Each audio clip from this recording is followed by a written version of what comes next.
No, I mean, somebody could break in and kill you right now. He is not better now, really. I'm being very vulnerable. This is really weird. And it was so heartbreaking to watch. Like, it was one of the hardest things I've ever had to watch.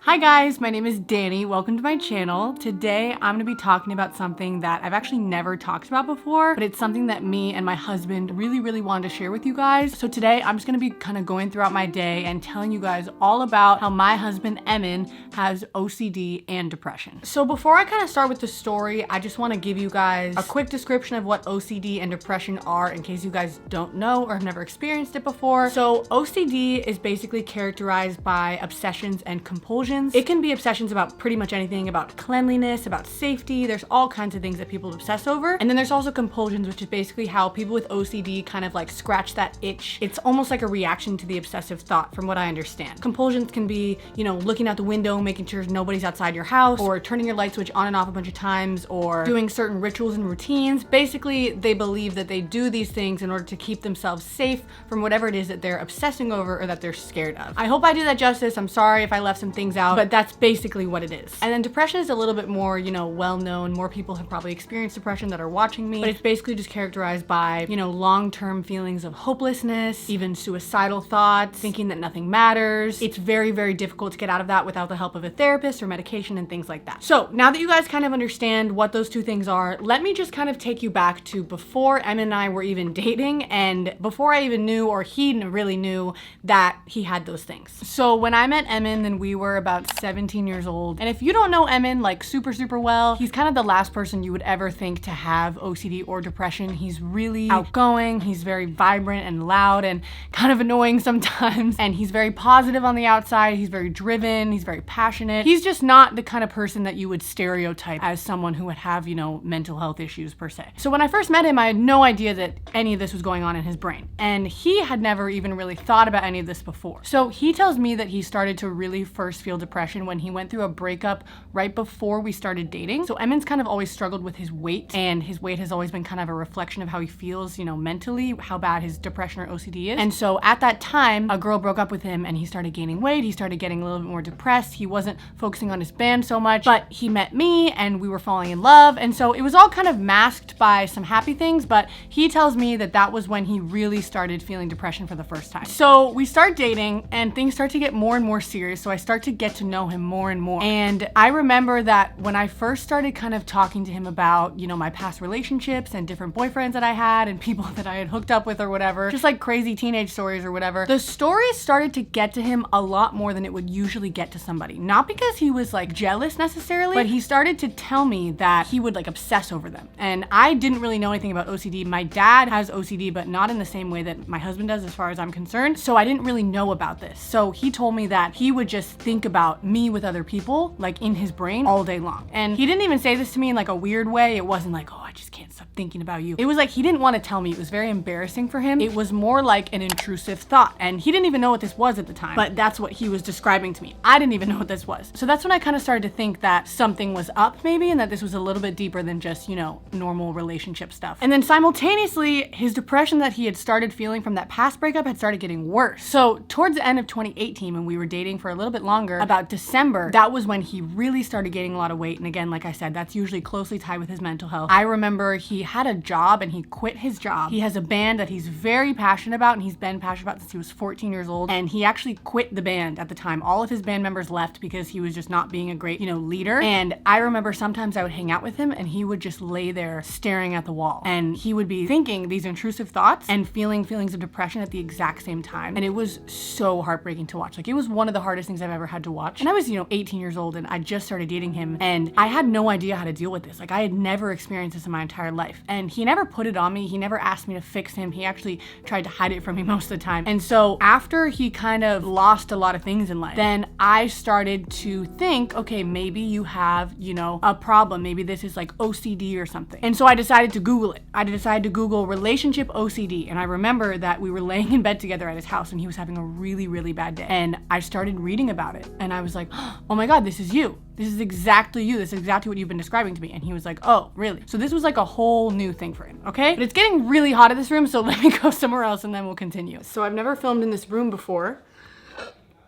We have like a new living room setup, so there's that. But let me pick up where I left off about when we started kind of researching relationship OCD and how we kind of discovered that he had OCD, like for real, for real. I read like a list of questions to him, but some of the things that I remember reading were like this. Do you test your level of attraction to your partner by seeing if you are more attracted to other people, such as strangers, friends, exes, or celebrities? Are you constantly dwelling over your partner's physical imperfections? For example, is his or her nose too big or eyebrows too thick? Do you shy away from dating because no one seems good enough for you? Do you feel like you constantly need to reassure that you have made the right choice in a partner? I asked him those questions and he was like, yeah, I think of those things all the time. He used to constantly be scared of whether he actually liked me. Do I even like her anymore? Like, am I just making this up in my brain? He thought that he like tricked himself into liking me somehow, or that our relationship wasn't good. Like, there were all these things that he said that he had been, you know, dwelling on in his brain for a while. I didn't find it offensive. It was kind of hard to hear, but I didn't find it offensive because I was understanding that, number one, he wasn't telling me these things. He wasn't like telling me that he thought I was ugly or anything like that, because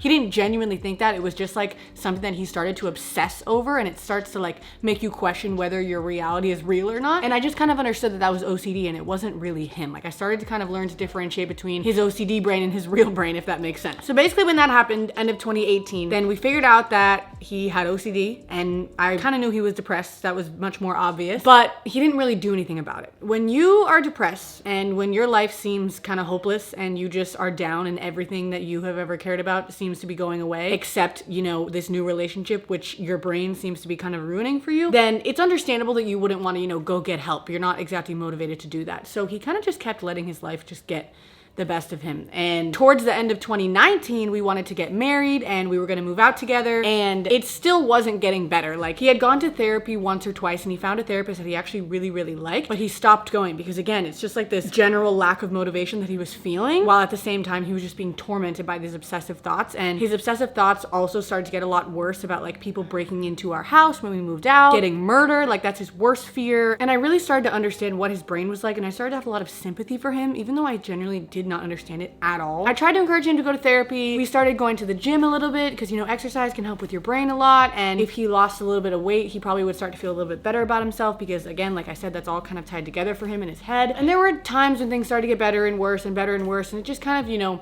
was up and down all the time. So I had to learn how to be a partner with someone who has OCD. Like, I had to learn how to deal with that. And there's certain things that you can say or do that will make it worse, even though you have good intentions. And same thing with depression. And like, it was a whole new world that I had to understand. I remember that I actually texted my brother-in-law because he is married to my sister who has chronic depression. And I was like, hey, like, Emmyn is depressed and I don't know what to do. I've never dealt with this before in my life, but I know that you have with Christina, and I was just wondering if you had any advice. And I remember he just kind of told me, like, you have to understand that you can't do anything about it and it's not your fault, and it's really, really hard to watch someone in that state, but all you can kind of do is just try and help them along and do the best that they can, and getting to therapy and creating good daily habits and stuff like that. So I just kind of tried my best to be positive and stick it out, and it was hard and it was a really, really big process, but at the end of the day, it did make us closer, and I think it made us both even more reassured in like getting married, because I think that both of us are such good partners to each other, even through that all, like even through him constantly questioning our relationship, not so much anymore, but back in the day, he still like stuck through that and stayed by me and tried not to tell me about it like in detail because it would hurt my feelings, and it definitely brought us closer and it showed us a lot. But now I kind of want to go forward to nowadays, and I'm gonna have Emmyn answer some questions from you guys of things that you might want to know about his OCD or depression, and then also just like how he is now. He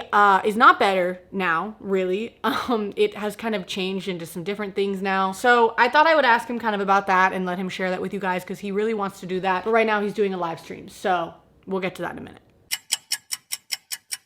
So Hi, I wanted to bring Emmyn into this video. it's me, Emmyn, the star. Oh my gosh, I haven't had a solo shot in Dani's vlog in a minute. In regards to how I'm feeling now, I definitely am in a lot better place than I've been before. In June, I started focusing less on YouTube, and I started doing more with my band. I started feeling a lot more fulfilled, right? And basically, this is kind of weird. I'm just gonna say it, that's whatever. I think my depression and my mood and my overall outlook on life has a lot to do with food. When I eat unhealthy, I'm always depressed. When I get bigger, I'm always depressed. Not because I'm big, but it's just my brain goes into a depressed state. In October of 2020, I started eating well, and I started working really hard on my band, right? Basically, what I'm trying to say is I started doing a lot better with my OCD and my depression. My depression is like not even that big of a problem. My OCD still comes up every single day, but I don't sit in bed for hours crying, which is embarrassing, but I don't. But I actually started working with a therapist like 2 weeks ago. She was the therapist that Dani was talking about that I went to and left, but I always like really liked her. So what are some of the things that she has mentioned that help with OCD that you've learned? So with OCD is obsessive compulsive disorder, and generally OCD and logic just like hate each other. OCD is the craziest thing. Like I've forced myself to believe stuff that isn't even real because I'm just so obsessive about it. So how you treat OCD is you give into the OCD as opposed to trying to battle it, because OCD thrives on the battle, right? And it's always gonna win. My thing, and it's been like this for years now, it's like I have a really big fear of like somebody breaking in. Basically, instead of saying like, no, like you live in a safe neighborhood, the right thing to do is to say, no, I mean somebody could break in and kill you right now. And it's really hard on the brain, right? Like it like made me cringe like saying that. I really hope that it doesn't happen, but you know what? It might. Oh, I don't like saying that. Yeah, and I'm also tracking how many times I freaking check out the window, because I check out the window too many. I'm being very vulnerable. This is really weird. I'm challenging myself to look out the window a certain number of times less than You normally do? I already do. Cool. First day was a success. I hit the number, fine. But yeah, I'm doing okay. Hi guys, we're back. We got some burgers. They were delicious. I'm gonna ask Emmyn some questions from Instagram. Also, Emmyn and I just rediscovered TikTok, just re-downloaded it, and it is very dangerous because it is very entertaining.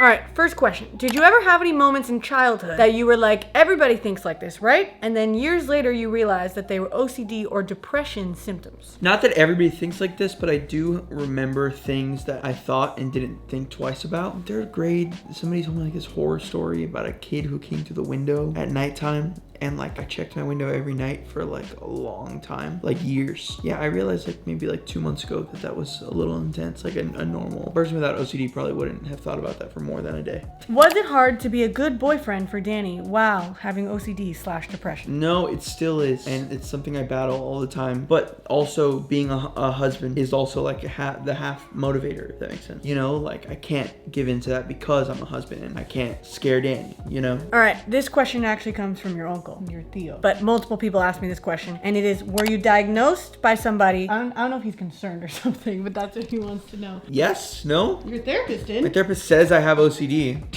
Does that mean I'm diagnosed? I think so. Maybe this video is a lie. Unsubscribe. Okay guys, last question. I feel like this one is actually the most relevant, is how do you cope with the pandemic and OCD or depression? You don't. You don't cope with it? Just let it eat you alive. How do you feel about COVID, Emmyn? Horrible. So what are some of the things day to day that affect you, like with your OCD? A lot. It affects me every day. I hate my husband. Today, this happens literally all the time, this kind of stuff. Today, a dog ran onto our front lawn and his owner came up behind him and was like, oh, can you grab him? Because I went outside to check. And I was like, of course. So the dog literally ran up to me and I grabbed him. And then I held the dog there until the owner got like, I don't know, it was probably about 6 feet, but it could have been more, it could have been less. He wasn't right next to me. And then I let the dog go and go to his owner and like be safe or whatever. And then I went back inside like the second after I let him go. I didn't even talk to the guy. And then Emmyn was like, I think you just got COVID. And then he got really anxious directly after. Stuff happens like that all the time where we get in like a mild interaction with somebody and then he freaks out. Even if we're wearing masks, even if they're wearing masks, even if I'm outside, even if we're super safe, he still thinks that we probably just got COVID. So that's kind of how it affects our life. What? It's not good. But if you struggle with stuff like this, first, go talk to a therapist. And then second, don't quit going to your therapist after the first week, because then nothing's going to happen. I'm only on my second, so I can't say I'm like a big advocate for this, but I'm going to my third, God willing, and yeah. Do you have anything else to say to people who have OCD or are struggling right now? It sucks. That's your only thing? I don't know, I'm dealing with it too. It's not like I'm out of OCD, and my OCD is still horrible. All right. They say it's possible, so I guess it's possible, but I'm not saying I did it, so I can't give you any advice. As this guy who I watch, who advises me on YouTube about stocks. Let's go to the promised land together. This is not financial advice. All right, cool. Well, thank you, Emmyn, for being in my video. Thank you guys for watching. If you have any more questions for Emmyn, if you want to know anything more about him or his brain or anything like that, leave it in the comments. If you have any information that you think might be useful for anybody watching this video, also leave it in the comments. Yeah, we'll read it and we'll pin it. I love having my comment section being a little discussion. So yeah, thank you guys for watching, and we'll see you guys in a couple days. Goodbye.